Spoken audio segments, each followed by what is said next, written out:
la gauche dès les présidentielles de 65. Les uns venaient comme moi de la Convention des institutions républicaines, les autres de la SFIO, les autres du PSU et des autres composantes qui ont rejoint le PS à Épinay et après Épinay.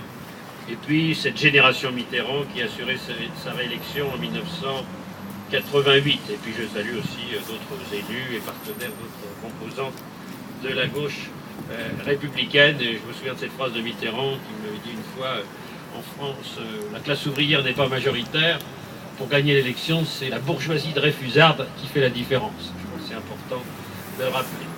Et effectivement, vous êtes attaché à sa personnalité, à son œuvre.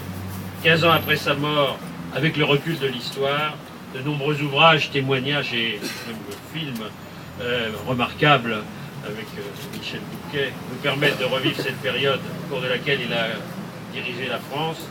Et j'ai eu la chance, à mon modeste niveau, de travailler un petit peu avec lui avant qu'il soit président de la République, peut-être plus avant qu'après. En effet, étudiant à Nanterre en 68, j'étais un responsable des étudiants de la cité universitaire et en février 68, l'Assemblée générale m'avait mandaté pour envoyer une sorte de mémoire à tous les partis politiques, aux personnalités de gauche, pour me demander de les rencontrer, de leur parler. À l'époque, il y avait des bidonvilles et que c'était une situation particulière à Nanterre. On a reçu une lettre polie d'accusé de réception de M. Valdez-Crochet à l'époque, mais la seule personne qui m'a répondu en m'appelant au téléphone, c'était Charles Herlu qui m'a dit venez donc demain soir devant le club des Jacobins au Cercle républicain, et on est arrivé à 7-8 étudiants de Nanterre pour expliquer ce qui se passait. Et quand ça a chauffé en mai, Charles Hernu m'a rappelé pour qu'à 22h, je me rende étudiant de Nanterre au domicile de François Mitterrand, rue Guilmer, à l'époque, à côté du Sénat. Et on a discuté jusqu'à 2h du matin. Je veux dire, la discussion n'était pas forcément tendre, on n'était pas forcément d'accord à l'époque. Et quand je suis sorti de chez lui, je me suis rendu compte qu'il n'y avait plus de métro et de train pour rentrer à Nanterre. Et Daniel Mitterrand m'a dit, bougez pas, j'ai mon Solex dans la cave et je vous le prête pour rentrer à Nanterre. C'est quand je suis allé lui rendre son Solex que François Mitterrand m'a convoqué. C'était en juillet 68. Et on était un certain nombre, actuellement, Jean-Paul Bachy, qui est président de la région Champagne, il y avait Jacques Guyard, qui était député maire d'Evry, il y avait Pierre Jox, sans doute, qui nous a dit, voilà, bon, il faut reconstruire le Parti Socialiste, sinon les communistes vont tout prendre, ils sont en train de tout prendre, et ça n'avancera pas, il faut donc travailler avec moi. Et puis je me suis engagé dans cette période jusqu'au parti d'Épinay. Alors, tout à l'heure, avec Catherine Rigovoy et les autres élus, nous recevrons les personnes âgées au théâtre Rudebeuf. Et je me rappelle que François Mitterrand aimait beaucoup le théâtre Rudebeuf. Il n'était pas encore maire, j'étais secrétaire de section à l'époque. Et il devait venir, mais Mitterrand était toujours en retard au théâtre Rudebeuf pour un spectacle. Et nous l'attendions au café du théâtre avec le Villain, Roche, tous les militants. Mais comme il est arrivé avec 2 heures de retard, certains camarades étaient un peu chauds. Et ils lui ont sauté dessus en disant « François, on t'aime », et ils l'ont tapé sur le ventre. Alors il m'a dit, à ce moment-là, il a essayé de s'en tirer en disant « Laissez-moi donc le temps d'admirer la statue de Rudebeuf dans le hall du théâtre ».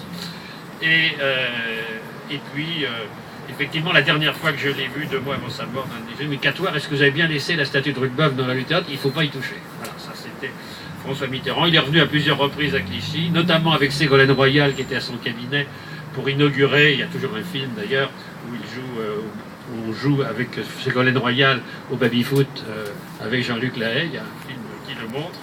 Et je me souviens de ce jour-là parce qu'il y avait une cérémonie, c'était rue Villeneuve, à l'angle de la rue Marthe, et on a dit, vous mettez là. Et puis 5 minutes avant qu'il arrive, le gars de la sécurité m'a dit, non, il ne viendra pas là, il va descendre 100 mètres, 10 mètres plus loin, mais restez là jusqu'au bout parce que c'est vous la cible.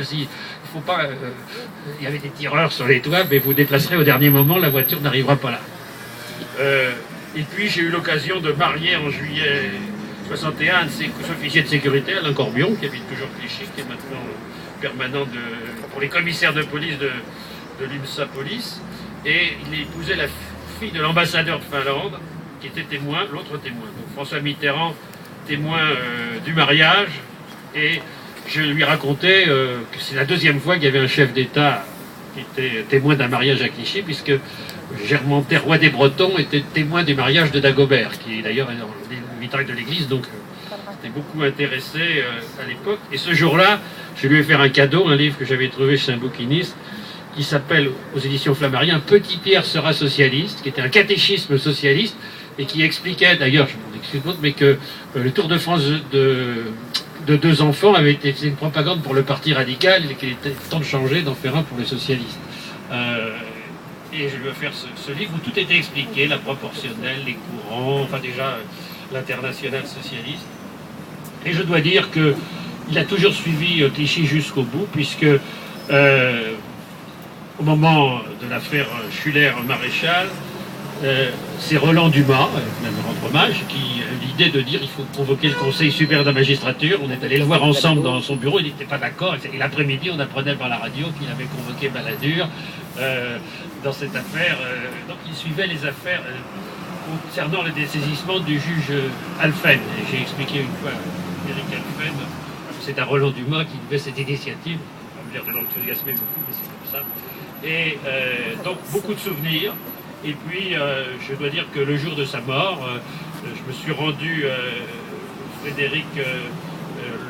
rue Frédéric Lopez, je vois Jean-Laurent Turpet qui était directeur de mon cabinet à l'époque, et j'avais à sa demande accompagné Gilberte Bérégovoy qui était avec moi. On est allés ensemble, et là c'était trop dur pour elle, finalement on n'est pas rentré parce qu'elle préférait, m'a dit je préfère le voir tel qu'il est, tel que je l'ai connu, et pas le voir sur son lit de mort, alors qu'on aurait pu rentrer avec elle.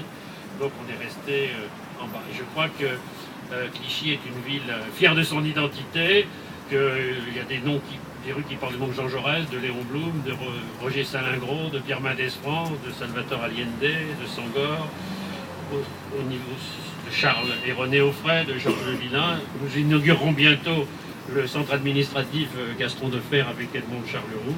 Je crois que c'est important. J'ai reçu aussi un message d'André Rousselet, qui était son directeur de cabinet, qui a été, et de son fils Nicolas, qui a succédé à la présidente d'AGE7, et je compte aussi prochainement remettre la médaille de l'ordre de la ville à André Rousselet, qui a été collaborateur important de François Mitterrand, mais aussi qui a fait beaucoup pour Clichy avec l'AG7. Alors, c'est pas du tout une cérémonie tournée vers le passé. Je crois que l'histoire est importante. Mitterrand a beaucoup d'importance à l'histoire, et je me souviens qu'une fois il a dit c'était prémonitoire pour la suite, j'en sais rien par rapport à Jarnac, mais on ne peut pas gouverner la France si on ne connaît pas les différences entre l'histoire de l'Aunis et de la Saintonge. Et c'était aussi pas simplement le politique, c'était un homme de lettres. Il avait une capacité d'écriture, d'ouvrage, de la paille et le grain, de ses notes. Et je me souviens aussi qu'il relisait tout. Sa fille le disait ce matin à la radio. Moi, je me souviens qu'à une époque, j'avais été chargé de faire son discours qu'il faisait... qu'il avait fait devant le Grand Orient de France. Et il était parti en Chine. Il a fallu attendre qu'il revienne de Chine pour corriger quelques mots, parce qu'il fallait son accord pour le bon à tirer du discours. Et il voulait tout relire lui-même. Et je me souviens aussi de notes qu'on lui faisait. Sa façon de dire qu'il les avait lues, mais quand il les répondait, il corrigeait les fautes d'orthographe.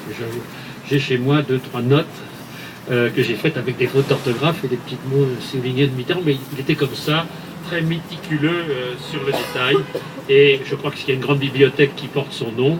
Je me souviens aussi, on devait rentrer en avion, mais il y avait une tempête de neige, on est rentré en train depuis Strasbourg, et dans le train, il m'a convaincu de lire Marguerite Yourcenar, et il m'a prêté son exemplaire de l'œuvre noire. On pourrait citer beaucoup d'autres exemples. Je pense que Catherine aurait aussi beaucoup de témoignages à apporter sur la connaissance de François Mitterrand. Il avait aussi, je crois, une dimension internationale, comme on peut avoir De Gaulle, Chirac à sa façon aussi, une reconnaissance, un respect de l'étranger qui manque sans doute aujourd'hui, c'est important. Et donc, je crois que nous regardons vers l'avenir. Il a dit qu'il croyait aux forces de l'esprit. Chacun a ses convictions dans ce domaine, mais en tout cas, il reste présent dans notre mémoire, et cette présence nous sera à tous utile pour continuer le combat aujourd'hui et demain. Je vous remercie.